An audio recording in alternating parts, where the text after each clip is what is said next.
Okay, welcome to Monday. Go straight into budget review.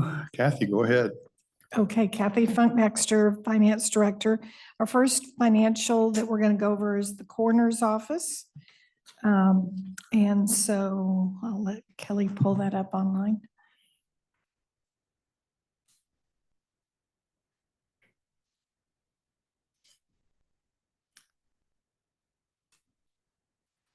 Okay, so intergovernmental, we have budgeted 141,590.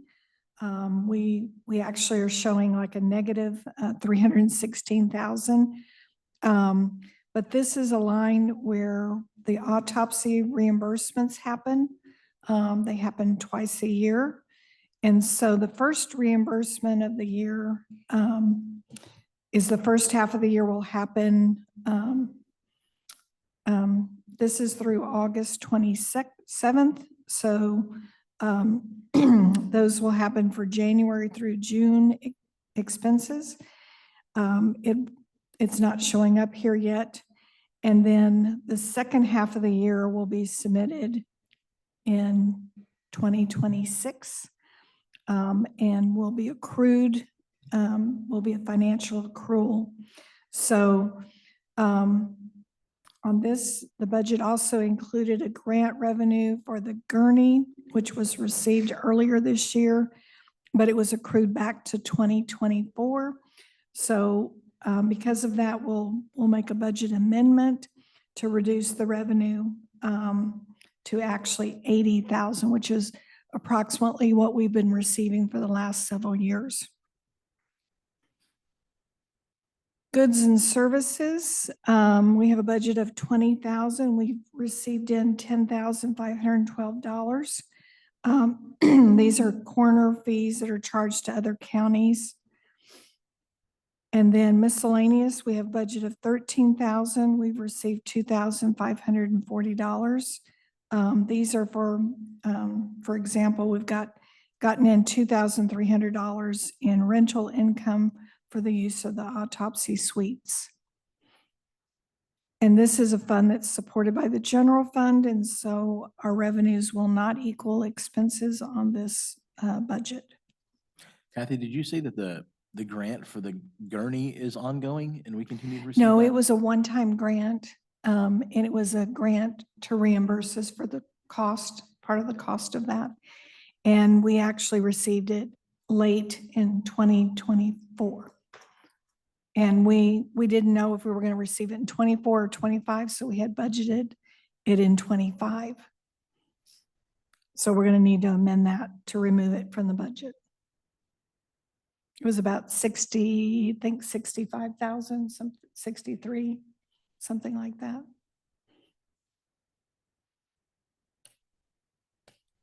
Okay, we'll go to expenses. On the expense side, we have personnel, which is our largest expense. It's budgeted at $862,635. Our actuals so far through August are $473,633. Personnel includes payroll through the first half of August. Second half is estimated to be approximately $23,000. So that will put us in a line with our actual personnel target for the budget. On supplies, we budget $95,000. We've only spent $16,330, but we typically about halfway through the year make a large supply of purchase to stock up, to have stock for the next 12 months. So the department hasn't made that purchase yet, and they do not anticipate going over budget on this line item. For services, we have $400,847 budgeted. We've expended $233,770. The department is not expecting to see a large increase in the activity on this line. $145,000 of that expenditure is actually related to autopsy cost. The rest is primarily internal services type expenses. So we're slightly below on that services line for our target, but we don't anticipate going over our budget.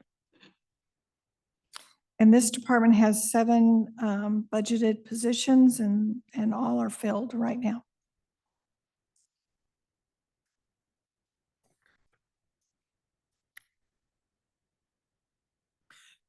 Dana, was there, with regards to your autopsy cost, did I remember, did we get a new doctor or did we retain an old one for a cheaper price, or what was going on with that?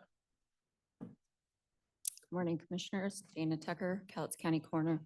Dr. Nelson died last month, so we don't have that ongoing monthly fee.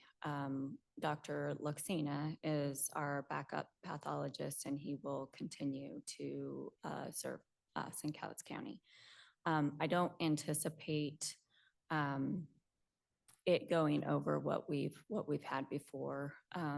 Granted, any of the pathologists that are on their own, excuse me, they go off of per autopsy. And then, sorry. So they go off of per autopsy, and then their rates are different. As to Dr. Nelson's was a flat fee for anyone. Each of the other pathologists has a different fee depending on what it is. For instance, homicides are more, infants are more, and Dr. Nelson's was just a flat fee. But I talked to Commissioner Farrell, and kind of went over this with him, that we have the Randox machine, and we're planning on utilizing that now because it's in the best interest for the county. As to before, it wasn't. It would cost us more to use that and still have to send it off to toxicology. With that, the Randox machine is a blood test, so we can draw fluids there. We can put it in the machine, and it will actually give us a quantitative amount of drugs and such in their system. As before, the reason I haven't used it before is they didn't have that. They only had a qualitative. So it would show us what was in their system, but it wouldn't give us the amounts. So I didn't think that that was feasible for us and financially to be able to do that when I just had urine kits, a multi-drug urine kit that I could see what was in their system. And then we would send that, if it was pending, we would send it to NMS, which is another toxicology lab that doesn't take months to get back. It only takes maybe a week or two. That is an extra expense. So with the Randox machine, we're figuring that utilizing that, we won't have to pin them. We'll be able to see what is in their system, and then also determine whether or not we need to do an autopsy. I think we presented a while back, Christy did a pulled budget, or not budget, sorry, had pulled some stats, and we had like 34 autopsies last year that we had to do because we have to pin them. And we most likely we're going to be overdoses, but they don't have any medical history to back it up. So that's why we would have to do that. The Randox machine will cut down on that, and then also show us whether or not we do need to do an autopsy. If they don't have any medical history, then we can look at that and say, oh, okay, yep, we've got the numbers right here. And then we can send the tox to WSP to still get that completed, but we can sign the death certificates off. We can figure out right away if we can not do an autopsy because the drugs are too high or whatever. So that's a way that we're going to be able to cut back on that too. So back to the pathologists, I don't anticipate it being more than. So it was that you were able to secure the same flat rate with the old pathologist with the new one? No. You're No, not? no, because Dr. Nelson was on a salary for the whole entire year. And then he was not per autopsy. We had up to 65 autopsies that he would do at this lump sum. And then after that, it would be an additional 2,100 or something per autopsy. For the other pathologists, they don't do that. So they go per autopsy. But I don't anticipate us going above. I actually anticipate us being Because of the below. machine. Yeah, Okay. with the Randox machine. Thank you. So, What kind of maintenance costs or have to be done with that machine? so we're, from what I've heard, the Randox machine is about 8,000 a year for maintenance and all of that. Which is still nothing compared to what we pay for toxicology, sending it off for pending death certificates. And then each one, depending on if it's a standard test or an expanded test, we're only looking at about 50, a little bit more than that per test. As to when we send it off to NMS, a standard is about 154, and then an expanded one is about 248 or something like that. So we're cutting that way down for, and then you're talking an autopsy. Of course, we're not going to bypass babies. We're not bypassing homicides or anything like that with this. We're just basically looking at drug-related ones to whether or not we're going to have to do that. I think Christy, when she pulled the numbers, it was about 74,000 last year in just those one autopsies that we had to do because we don't have anything to back it up if the toxicology came back and wasn't high enough. So we should be able to cut that down drastically. So. Cool. I also saw that you guys identified one of your John Does. Yeah. That's pretty cool. Yeah, he went missing in 97. Wow. Yep. So, Results from that machine, are they recognized and They're, I'm just, I mean, they're, you could use them in a court type thing? no, Or- that's, No, so that's why we still send off. still send them off when you're, But when I you won't, know. yeah, I won't Yeah. have to pin it. I won't have to send to NMS to get the results back sooner. What they've been seeing is they're very accurate. Okay. That was another reason I didn't go for this when it first came out, is because, you know, they still have hiccups and stuff. So I was kind of waiting, and now from some of the other counties that have them and have been using them, they're like, I see they're very accurate. They're not coming back like, oh my goodness, you know, this came back high and really it wasn't. So no, we still have to send off to a board certified lab, which we'll send off to WSP, which doesn't cost us anything. But I can still take care of the decedent, their families, get them signed off. And for some reason, if it came back different, then we can look at that. But they haven't been coming back to where, you know, it's not showing an accurate amount. They've been, So, yeah. autopsies over the last couple of years have been growing a little bit, if Yeah, I and recall it- right. Are we seeing the same thing or? They've gone up, and a lot of it is the drug-related deaths. Yeah. Because they're younger or, well, they're across the board for age, but Yeah. a lot of them don't have medical history to go off of if their tox comes back and isn't high enough. So that's when we do an autopsy. And here we'll be able to cut down on that, you know, $2,100, $2,500 autopsy, depending on what it is, for drug-related ones. Yeah. Are you seeing any new stuff coming in? I mean, last time you were in, you were talking about, I recall, I remember a version of fentanyl that's, We and have, you're showing me, Oh, it's almost like a carfentanil? Yeah. grain of salt type thing. yeah, Are- carfentanil. Our tests will show, like the multi-drug urine test that we have, it will show carfentanil. the majority of the time that it comes back from the lab, it's not showing that.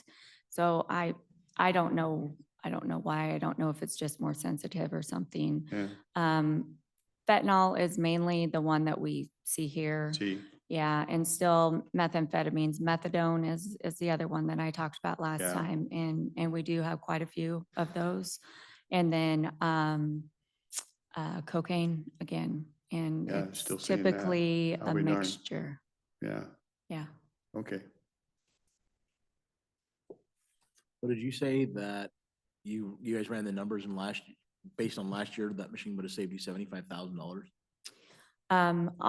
For just the drug-related Yeah. ones, it should. And then you bump up the $50 per one instead of the $100 to $240. And then the cost of the Randox machine, but it should be saving us quite a bit of money. That's pretty significant with your budget. Mhm. That's good.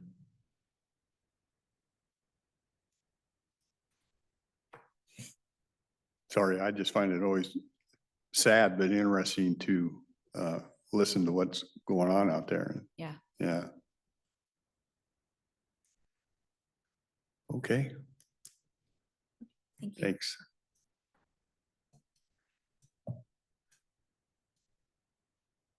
Facilities.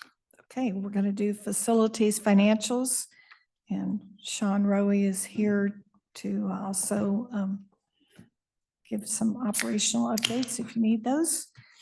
On facilities, on the revenue side, this is a general fund, so of course it's supported by the general fund. The revenues that they have budgeted is $189,900. And that is in our miscellaneous category, and it's primarily facility bills that are dispersed to the various departments, as well as cities. And so the department's still waiting on payments to be made. We've received in $110,392. And we do anticipate that we will be above target once those payments are made over the next month. Good news is that Sean and I worked on the methodology for doing this for next year for 2026 and updated things. And we anticipate in total, the budget for next year, I was just looking at it, so that's why I'm bringing it up, is going to be a budget of about $411,000 that we'll be bringing in for facility bills next year.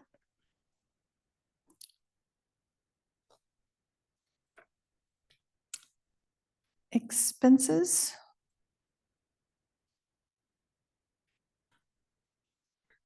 So on the expense side, we have $994,378 budgeted for personnel.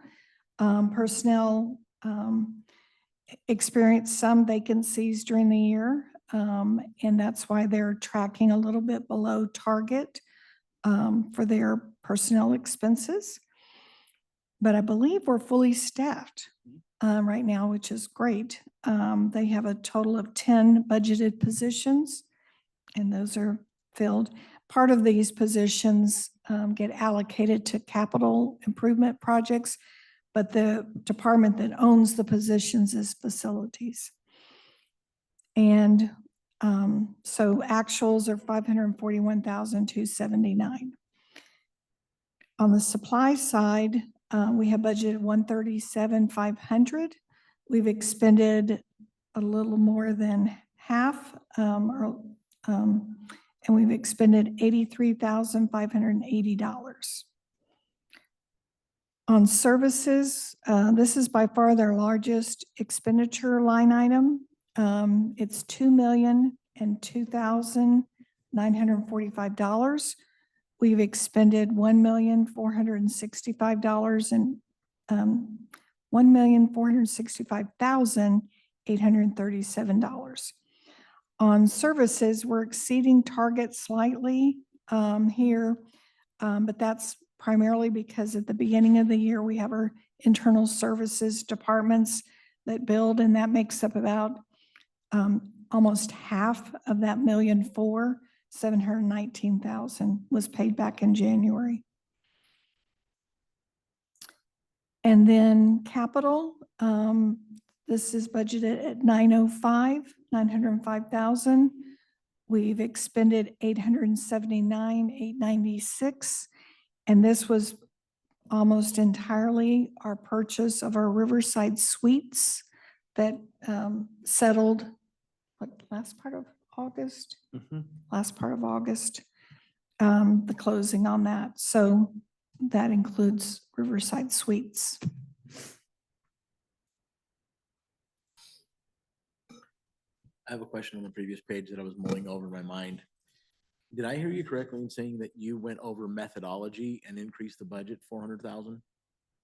Yeah, we went over all of the cost allocations for doing the billings for facilities, Sean and I, and we were able to improve those, the methods that we're using, making sure that we have all the square footages and all the departments and everything. So, looking at the rates and the things that we were charging. right, we're looking at the rates and we updated all of them. They hadn't been updated, what, Sean, since like 2019, I think. Some of the space allocations hadn't been updated since 2011. Wow. So you changed the methodology or you just updated it? We updated it and we updated the square footage, like Sean was saying, that departments were occupying. And we also completely looked at the entire allocation method. Good. Because I know that, for example, Noxious Weeds, they were being billed from when they were in the WSU building, correct? As far as square footage and rate goes. The building that no longer exists, that was where the morgue used to be, yeah. Okay, so we went back and evaluated Right. those and, okay. That's one small example. Mhm.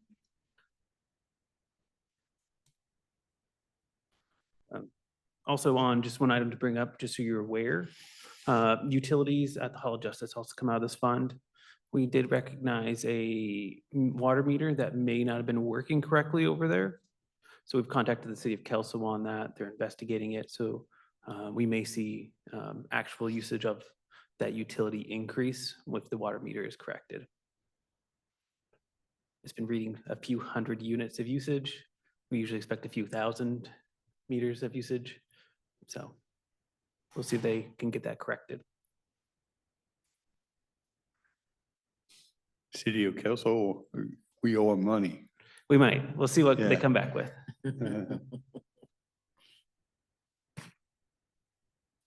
How do you, as our facilities and stuff move around, you were talking about some of these footages or footprints that they use, we haven't updated since, some of them 2011, it sounds like. When they move around, what's in place to kind of correct that? Yeah, so we have a policy for that, actually. They're supposed to come before the board and ask for any space changes. In the past, that may not have been held to. And so when a department requests new space or a change of space, they're supposed to come to the board, and through the facilities department, we'll present that to you and get the A-OK at that point.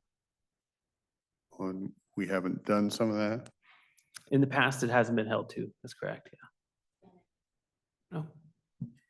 I guess, I'm hearing Savannah has her hand up, so go ahead, Savannah. I think Sean went ahead and addressed exactly what I was going to say, so I'm good. All right.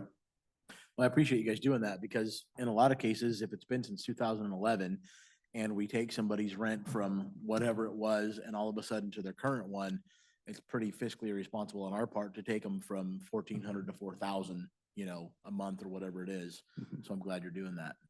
Yeah, we took a close look at the cost per square foot as well to make sure it's reasonable. We know that there's an option for some of these people to rent a third-party building if we're too expensive. But looking at the all-in costs, I think we're very reasonable. Even if it's a triple net lease, I don't think they're gonna be able to do anything outside of where we're at. I think we're And pretty good there. all of our leases are triple net for the price per square foot. It's all inclusive on our billings. Yep. But a lot of people, when they compare, will compare to a triple net lease. And so they're not thinking about all the Yeah. exterior costs associated with that. Good. So is the cost per square foot uniform across the county for each department, or is it depend on the site?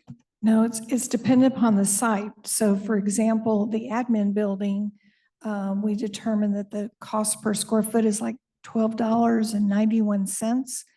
Whereas the Hall of Justice is a little bit, what we're budgeting for next year is like $17 per square foot.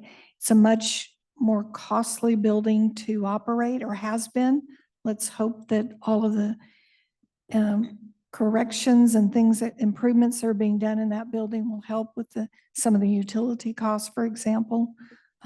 So each building has its own per square footage cost based upon that actual building's direct expenses and an allocation of facility labor as well. Okay. And I think it's important to note that those billings do not include any depreciation or replacement costs included in those. Yeah, and we don't charge for any capital expenditures on the cost allocation.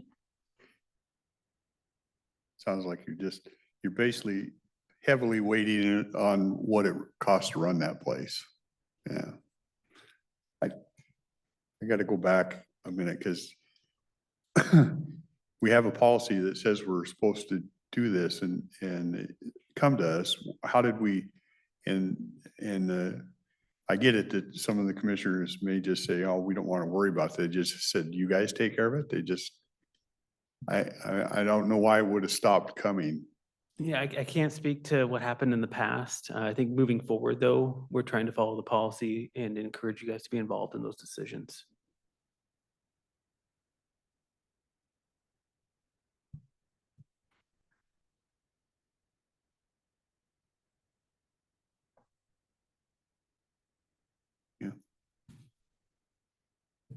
Sounds like there's been a lot of habit about status quo. We just let Yeah. it go. But the reason I kind of harp on it a little bit is when you do that long enough, then the adjustment is so huge. Yes. It's like these district court fees. They just put them off for years and years. And then when we finally make a change, it's so huge and it shocks everybody. And I get the shock, but if you're just being diligent and doing what you're supposed to do, you don't have that. Exactly. Yeah. So I don't mean to harp on it, but It does help reduce the sticker shock. yeah. Well, you end up with the wrong funds supporting everything else. Yeah. So, And this isn't a big deal. It's more just curiosity out of my part. I know we've had a couple of people look at and admit the annex over here. We have anything going with that, or any idea of maybe departments might want to move in there or anything else? I know. With the Millig project ongoing, Yeah, really it's probably a little bit on hold. we reserved that for some other hoteling space if our plans don't work out, really having that plan B or fallback plan there. Yeah. I think PA may be looking at part of that spot as well for some desk usage. Yeah. If, this is a question for you, Rick, if I have an idea on the selling of county property and moving departments, does that have to be done in executive session, or do we talk about that here?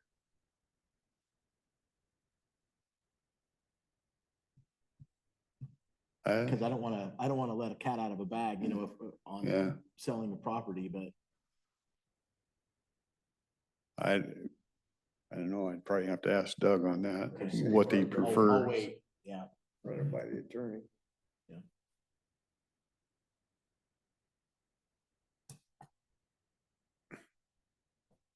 Okay, are we ready to go to capital improvements? They have Okay.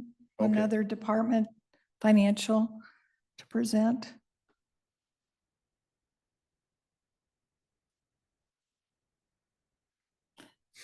Okay, this is the fund where the capital improvements run through. And this is its own fund with the fund balance and revenue generation. So we have taxes budgeted at 1,025,000. This is our REIT one revenue. Mhm. I actually said it right for once. And so we brought in $894,940 so far this year. And these come in, I believe, monthly. So we expect to receive some additional through the end of the year.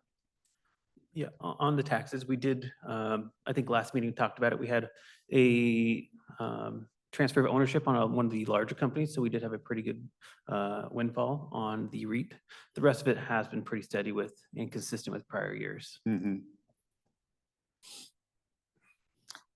And miscellaneous, we budgeted 298,000. We've brought in $337. This is primarily investment income. And we also have some cellular tower lease payments that are coming in that are actually located on the Hall of Justice roof that come into this line as well. And on other financing sources, we have budgeted $4 million. This is where we have, on a normal basis, we had $1 million from our general fund come in, which helps cover some construction as well as some debt payments on the morgue. And then we have $2 million that came in, I believe last month, from the Law and Justice Fund, which is earmarked specifically for the Hall of Justice HVAC project. And so you'll see we've had expenditures of $3 million in the actuals come through on that. And then the last million that's not there yet. Those ARPA. Yeah, and with the billings for the HOJ project coming in, we should see that reimbursed here in the next month or two. On the coroner's facility, how long is that? Do you know? The Okay. financing, Yeah, I believe it was I can't remember if it was 10 or 20. I believe the building was 20 years and then 20, the okay. equipment was a separate with first. was a separate thing. Yeah, Seven, 7, somewhere in something there. like that. Yeah. It's the total debt payments on that is about 300,000 annually. Annually. Yep, for both equipment and building. On the expenditure side, we have personnel. As I said, we've got 2 people that are split 50-50 between facilities and capital improvements who are doing project management. And so we have 109,307 budgeted. We've expended $62,555. So we're just a little bit below target there. On our services, we have $910,974 budgeted. We've expended $191,243. Our services are tied basically to a 5-year plan. Projects are in progress, like door lock replacement, parking lot upgrades, which we see here today. We came into a beautiful brand new parking lot right behind the admin building here. We have capital expenses of $9,440,000. That, as we spoke earlier, that's primarily for 6.5 of that is tied to our Hall of Justice HVAC and electrical project. And the department anticipates that we will utilize all of this budget in this year because they've gotten going and installed some major pieces of equipment already. So we've expended on capital $1,464,068. And on transfers, we have a $300,000 budget. We've transferred out $221,529, and that's transfers to the general fund for payment on the morgue for the debt. And that's it for their financials.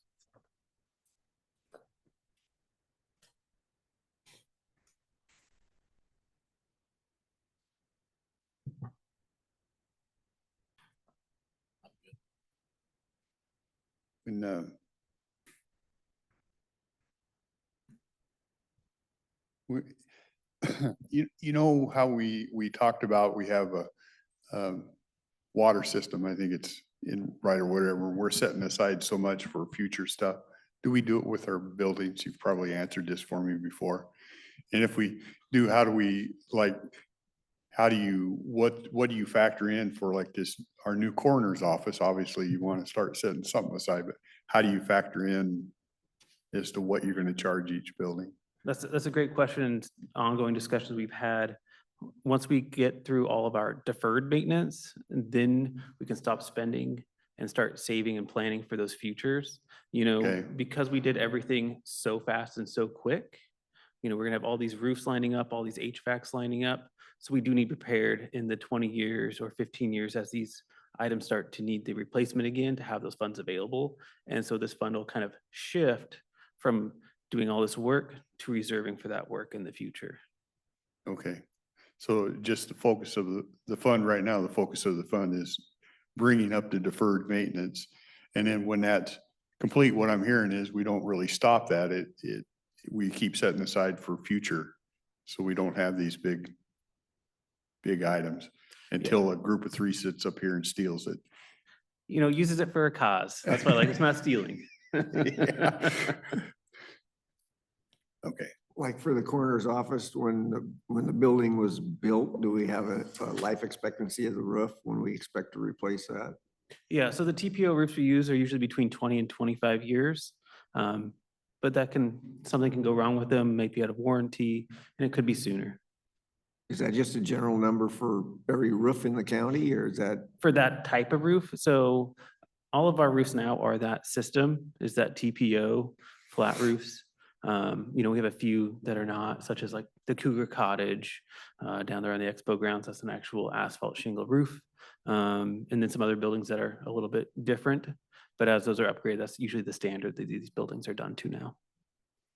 Okay.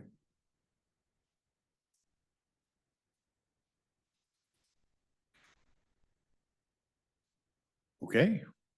Thanks, Sean. Thank you.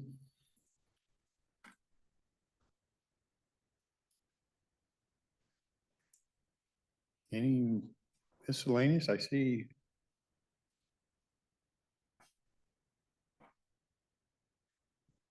Under agenda review, I got everybody here. If you want to move right into that, are you good with that? Okay. You're first. Yeah.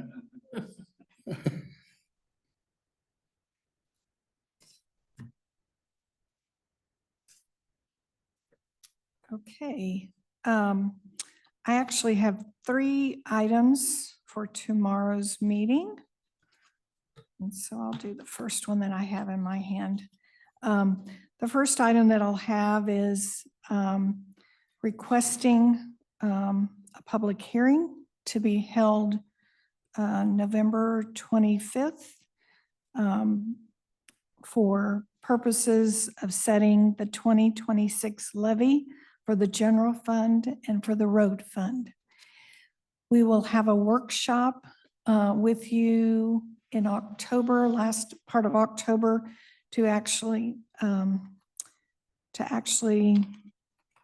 workshop, you know, setting up and looking at the levy information as far as amounts and what a 1% would bring and stuff like that. So we will have that available on October 28th, but the actual hearing to set the county's levies for 2026 will occur November 25th.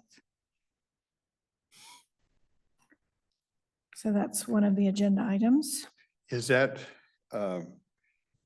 hearing, are we under timelines on that so that departments Deborah has a chance to put that into, or Emily or whoever does that, does the assessments, that gives them the time. Yes, because by RCW, we have to have our levies set and into the assessor's office by the first week of December. Okay. And Kathy, is this, you know, it's got general fund, mental health services, veterans relief. Are those all different levies or are they one that support all those? No, there's only two levies. The general fund is one levy, but then you're required by RCW to allocate part of that levy to general fund, to veterans relief, Okay. and to the mental health portion. So it's one levy, but then it's broken up into three pieces for the general fund. Yeah. So basically, I think what you're looking for is on October 28th, we need to come up with what we feel are pretty hard numbers. And then the public gets a chance to review it on the 25th as the 25th. final Right. deal in it. And then first part of December, it has to be to our people to get it. Yeah. Right, to get it Okay. into the system. Okay. Okay, then the second agenda item that I have is for the setting of our actual budget and to have hearings. And so there's like several pieces to it. We make sure that we've have a public hearing to set any fees that will go into effect for 2026 or any changes in any fees as well. We have the 5-year county capital program, which is the capital improvements account fund. And then we have a 6-year road program. And we also know that we're going to dissolve some funds. So we'll be discussing that at the public hearing. And then finally, we will have our 2026 and 2027 biennial budgets scheduled.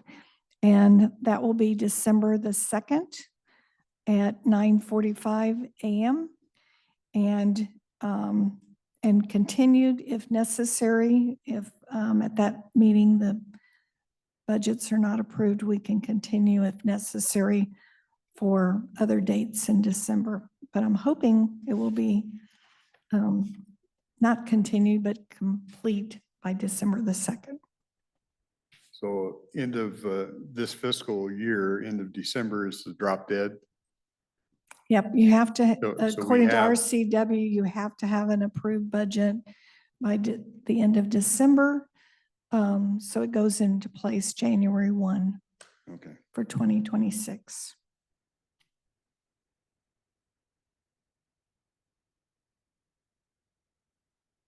And then my third item is for the agenda for tomorrow is we will be filing our expenditures and revenue estimates.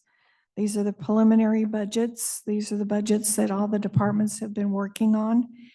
And we'll be filing those preliminary estimates with the commissioners and also making those available in the clerk's office for the public and as well as notice of all the hearings that will be going on and the budget workshops beginning September 16th will be the first budget workshop that will start. And we'll have budget workshops in September as well as October.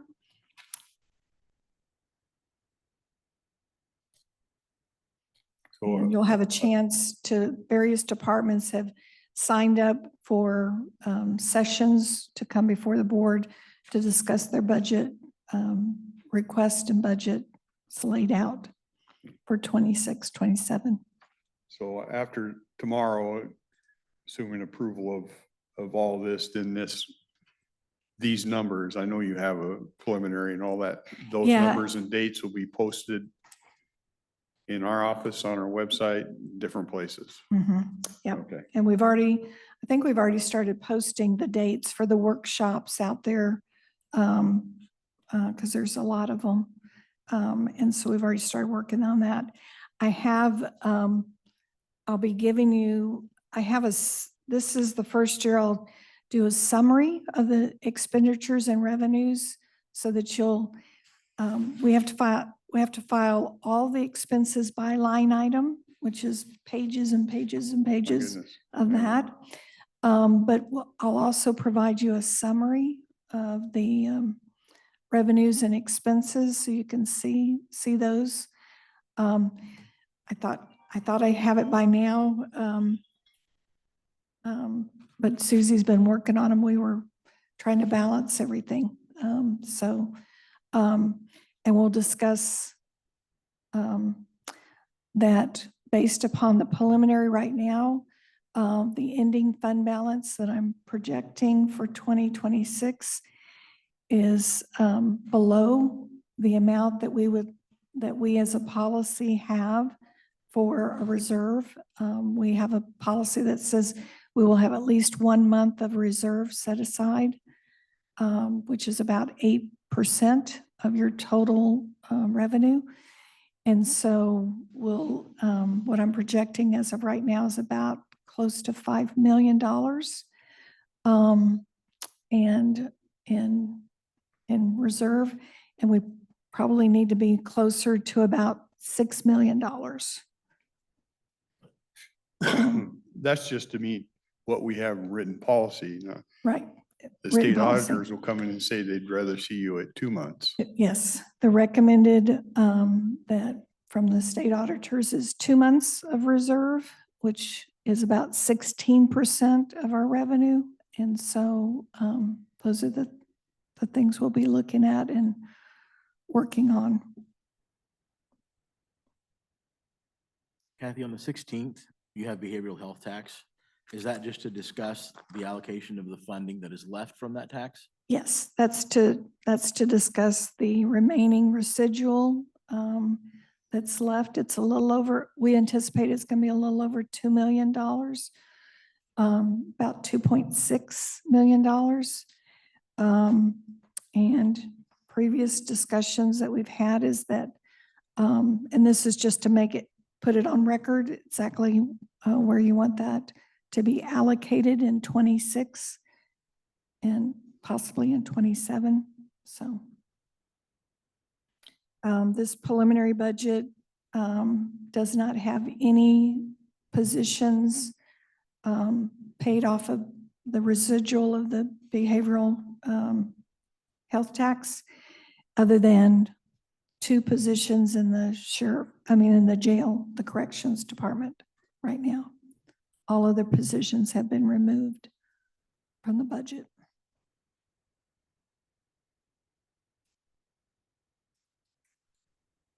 And also on the 16th, we'll also go over cost allocations just to make sure you have a good understanding of all of our different cost allocations.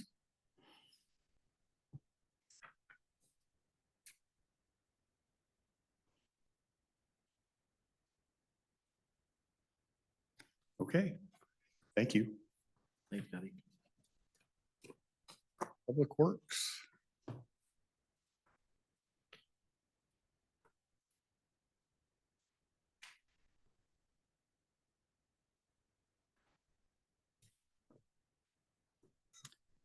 Good morning, Susan Eugenius, County Engineer.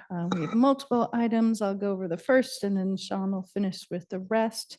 So we have a call for bid, which is item number 3 on the agenda, which is a request for qualifications for MPDES Stormwater Program Assistance to be submitted to Public Works by October 8th.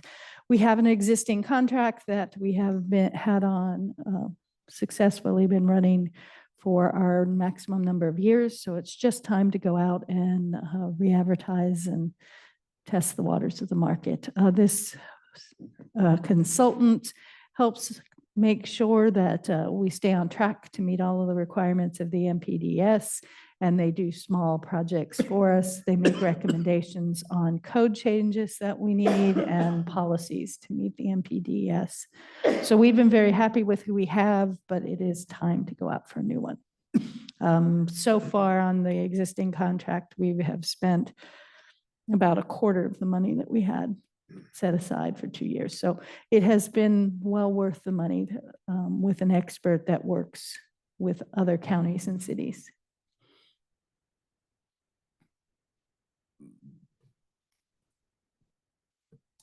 All right. Item number 4 is a lease with Janus House or Janus Youth Programs, Inc. for the houses on Washington Street and the parking area. It's for a 5-year period with a 5-year renewal if chosen. It is a $1 lease with compensation also on maintenance and improvement to those buildings. I think they were in here a couple weeks ago to talk to you on their programs. And then item number 5. So Oh, go ahead. it's really just a renewal of what we have been doing? So it's a new lease altogether. Yeah, but the terms are pretty much like the initial terms? Okay, Pretty similar in nature, yeah. okay. We did add a little bit of the field between the Hall of Justice and the Washington Street houses so they can do a parking area. So street parking is very limited there and they only have a driveway. But if I say the terms are consistent with what we've done in the past, I'd be accurate. Yes, sir. Number 5 is the First Amendment to the, I'm going to say, the Weyerhaeuser Tower lease at the landfill. This is how we get internet to the landfill. It's a point-to-point system. Additionally, this tower is the tower we'd like to put the Pano early fire warning system on. And so this is good for another few years. There is a small fee associated with it annually. I believe it's $500 per year for the first 5 years. And then after that, it may as to be determined. But that covers our lease period for the Pano system. We're currently on that tower and it's been working really good to keep consistent internet access, emails, phones, and such things at the landfill itself.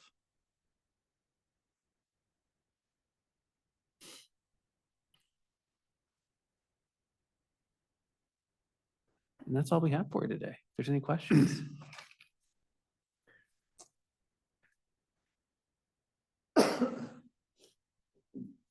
I'm good. What do they charge us for that? Do you know? For the tower lease, previously there was no cost because we were providing internet to their buildings as well. Oh, okay. They went to a Starlink now, so it's a, I was just gonna say, if it costs us too much, Starlink works pretty well. so I think it's about $500 now, yeah. Yeah, okay.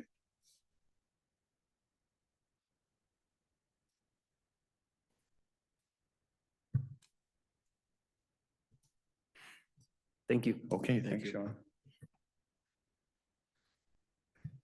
Miss Gina.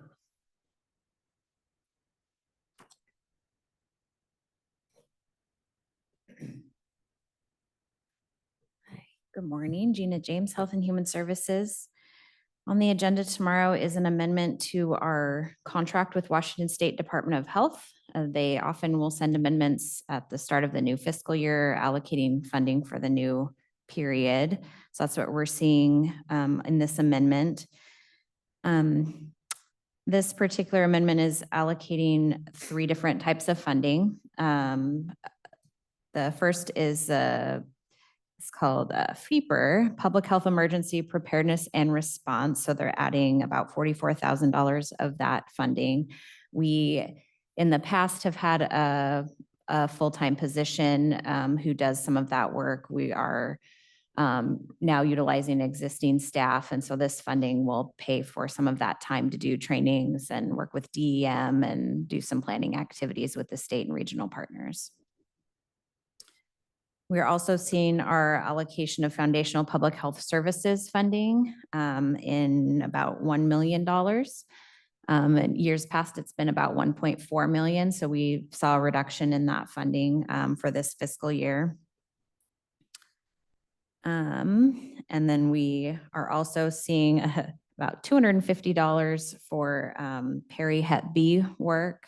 So this is just some work that our nurses do, working with moms who may be delivering a baby if they've had a Hep B diagnosis, and making sure that those kids get the treatment they need if they need that to prevent the illness. 250? $250.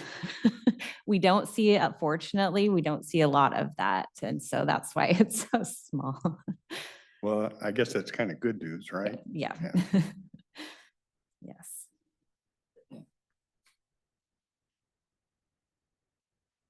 What kind of stuff does the public health services, what do you do with that meeting? What kind of things Yeah. So would fall under there?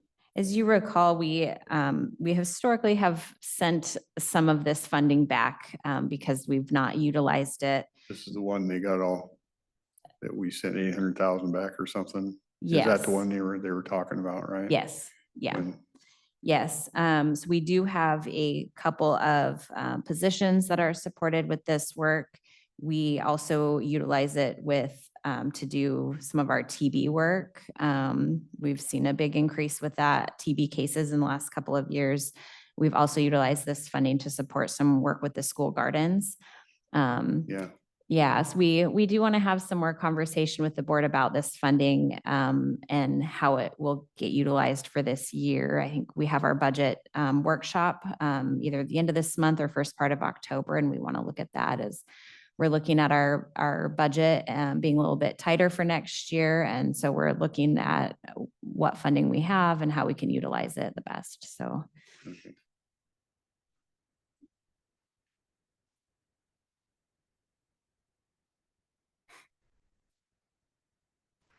Any other questions?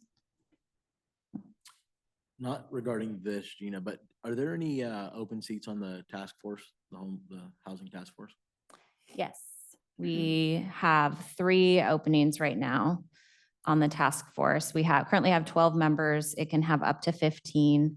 I think we do have an application that came in from a community member. We also need, though, a new, with the retirement of Sheriff Harris. He served on our task force as as a required membership of a county representative.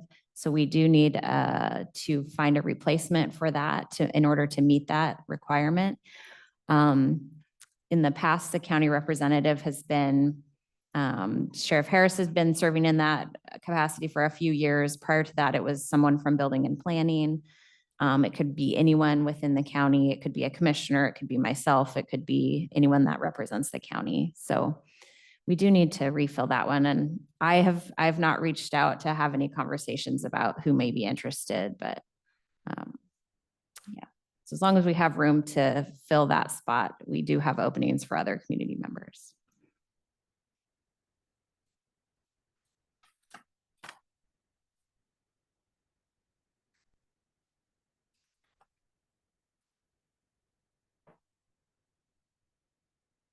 Though I attend those meetings, I think we would be better served having somebody other than a commissioner on that board. Do appreciate your participation, though.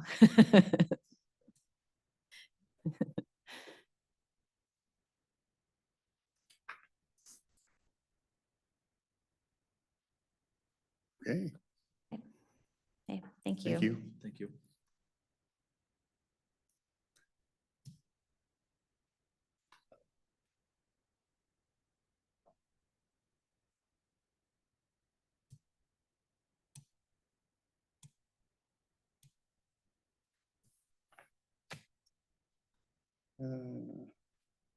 You know, Jessica's able. You want to give her a try?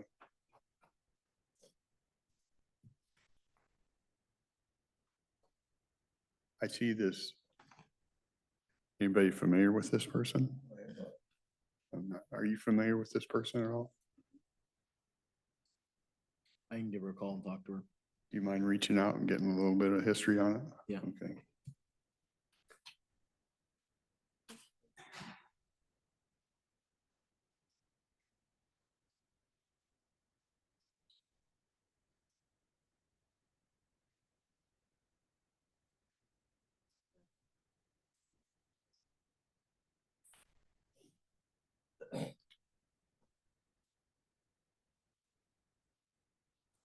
Okay, Jessica isn't available till 10:30, but we do have an executive session request for qualifications of a performance of a public employee. 10 minutes? Okay. We can do that.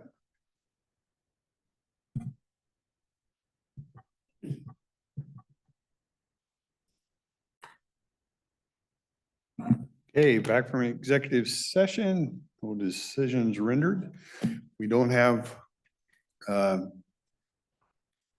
Jessica available till 10:30, so we'll recess till 10:30.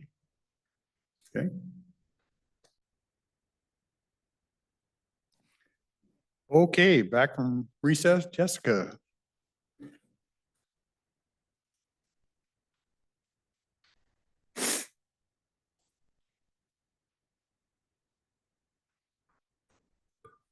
Good morning, Jessica Warren, Human Resources. I have one request this morning from Building and Planning. It's a request to fill their permit coordinator / specialist position. The employee just put in his resignation effective September 25th.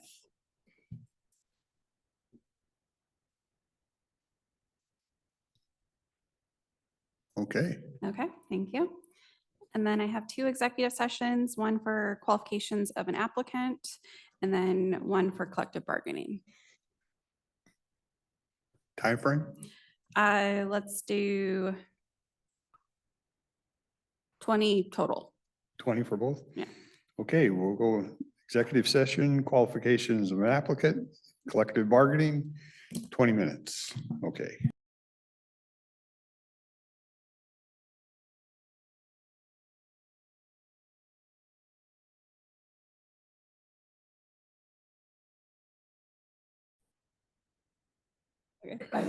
Okay, back from executive session, no decisions rendered. Jessica, I'll turn it over to you.